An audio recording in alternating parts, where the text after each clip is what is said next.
What's up, YouTube gamers? Bonfire here, bringing you another Insight commentary. And today, I've got a great Black Ops 2 gameplay rolling for you, where I am playing Demolition on the map Standoff, using that beautiful diamond MSMC with the Gamesite logo, because as always, that is looking so sharp. And in this match, I go 32-10, and just steamroll the other team, and a gameplay I'm very proud of. One of my best gameplays to bring to you guys, so I hope you guys do enjoy it. And today I wanted to talk about some takeaways from both the Microsoft and Sony press conferences at Gamescom over in Germany that happened this week. Because this week Gamescom was rolling on and we got so much information from both companies about games, and I kind of wanted to highlight some of the points from each conference and talk about them a little bit. So let's start with the Xbox One. And one of the biggest takeaways from their press conference was their commitment to indie developers, because they're allowing indie developers to self-publish on the Xbox One. And I covered this a little bit in one of my other commentaries, so go check that out. But this is similar to what PlayStation 4 is doing, which is no surprise there. But one of the cool things that Microsoft is doing is that they're allowing quote-unquote qualified developers to get 2 free dev kits. And one of the barriers of entries to getting on a platform like the Xbox is obtaining a dev kit, because they can be very expensive. And I think this is really cool. Allowing developers to get a free dev kit is great. And they're allowing them to do this as they work to get the retail Xboxes to be dev kits. And I don't know what that entitles and what that means, but I like this commitment towards indie games because, as I've said before, I think indie games really bring freshness to the gaming world, and there's a lot of great titles out there that AAA companies steal from. And indie games are just great, and we've seen that on the platform, the PC platform. Now, another big announcement, which is huge for all you Call of Duty players out there, myself included, and that is that Call of Duty Ghosts on the Xbox One will get dedicated servers. This is huge, and this is being allowed through the cloud power, and it's only to the Xbox One, and it's a little disappointing that they couldn't do it for the 360, but I understand with some technology setbacks with the Xbox 360, they wouldn't be able to do it. But I think this is awesome, and I'm curious to see how it's going to affect the gameplay, because with dedicated servers, you get more stable connections, you get no more host migrations, you don't get host advantages, disadvantages, less lag. I think this is just going to be an overall great thing for Call of Duty and all those competitive players out there that don't want to do those quote-unquote pub matches. To be honest, I really hate that saying, but this is cool. I gotta say this, that Battlefield has already been doing this for a while, so it's nice to see Call of Duty catching up to that. But like I said, I'm excited to see how it plays out and some of the differences with the 360 version and the Xbox One version. They also announced the rest of their launch lineup, so they got a strong launch lineup, I must say. And this is awesome because that's going to push those Xbox Ones off the shelves. And they announced a couple Kinect games like Kinect Sports Rivals, which is no surprise there, and there's a game called Fighter Within, which, to be honest, it just looks like Wii Boxing, but HD. Nothing too exciting over there. The Kinect Sports game is kind of cool, though, because it actually scans you into the game. So if you like that, if you like the Kinect games, I think that'll be a fun one to try out. They also announced Fable Legends. Now, this isn't a launch title, but it's kind of like a Fable MMO type game. This is a multiplayer online only game, and I think it's going to be tough to compete with some of those other MMOs, especially with the push of all this next generation consoles being online multiplayer games, open world.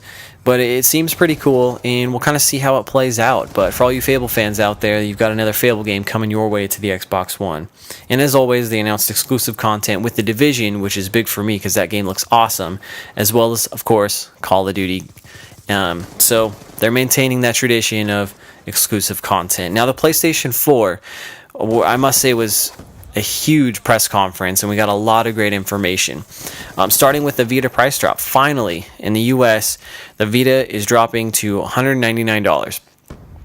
And this is awesome. I think it's going to help push more units, and they're really pushing the remote play with the PlayStation 4 and the Vita, as they spent a lot of time talking about that and trying to show off a little demo. They also spent quite a bit of time talking about indie games and indie exclusives. They showed us games like Resogun, Rhyme, a free-to-play game, War Thunder, and others that are going to be exclusively to the PlayStation first, like Hotline Miami 2, which is a huge tablet game that's done very well.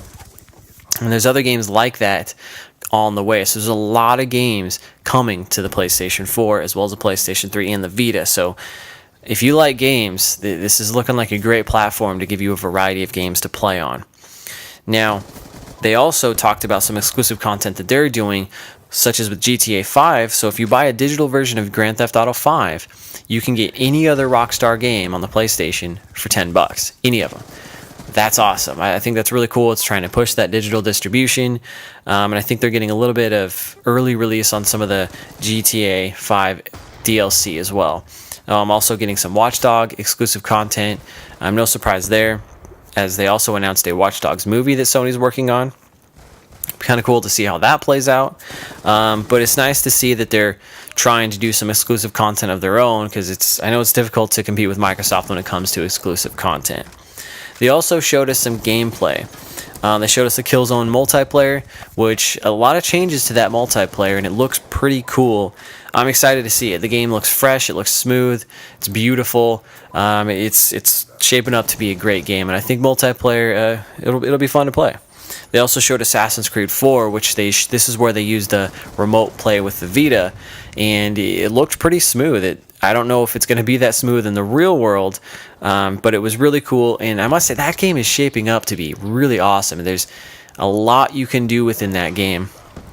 It's looking good. They also showed us infamous Second Son gameplay, which that's a huge PlayStation exclusive, and again, that's shaping up to be a great game. Now, a huge announcement that I took away from the Sony press conference was that Twitch is coming to PlayStation 4. Now, originally, that was just an Xbox One exclusive, but finally it's being moved over to PlayStation as well. And they originally partnered with Ustream, but this leads me to believe now that they're being partnered with Twitch that you can choose to which one you want to stream to just by hitting that share button. So you can do both Twitch and Ustream. And I think that's cool. It's going to give people options. And I'm very excited because streaming is something I want to get into. And now the barrier of entry to stream is even lower. And that's awesome. And the biggest takeaway from the Sony press conference at Gamescom is that we finally have a launch date. And I've marked it on my calendar as I'm off work. I will be spending that entire weekend playing with my PlayStation 4 and uploading lots of videos for you guys about it. And that is on November 15th in the US and November 29th over in Europe. So Microsoft hasn't announced a release date yet. A lot of people anticipate it's going to be the same day as Call of Duty Ghosts. We'll find out. But we finally have one for the PlayStation. So I want to hear from you guys. What did you guys think about Gamescom, each press conference? Let me know in the comment section down below. And if you guys like the gameplay, like the video, let me know with a thumbs up and by hitting that subscribe button down below. And until next time, guys, I'm Bonfire, and I will see you online. Hey guys, don't forget Facebook and Twitter. Hit that button down below.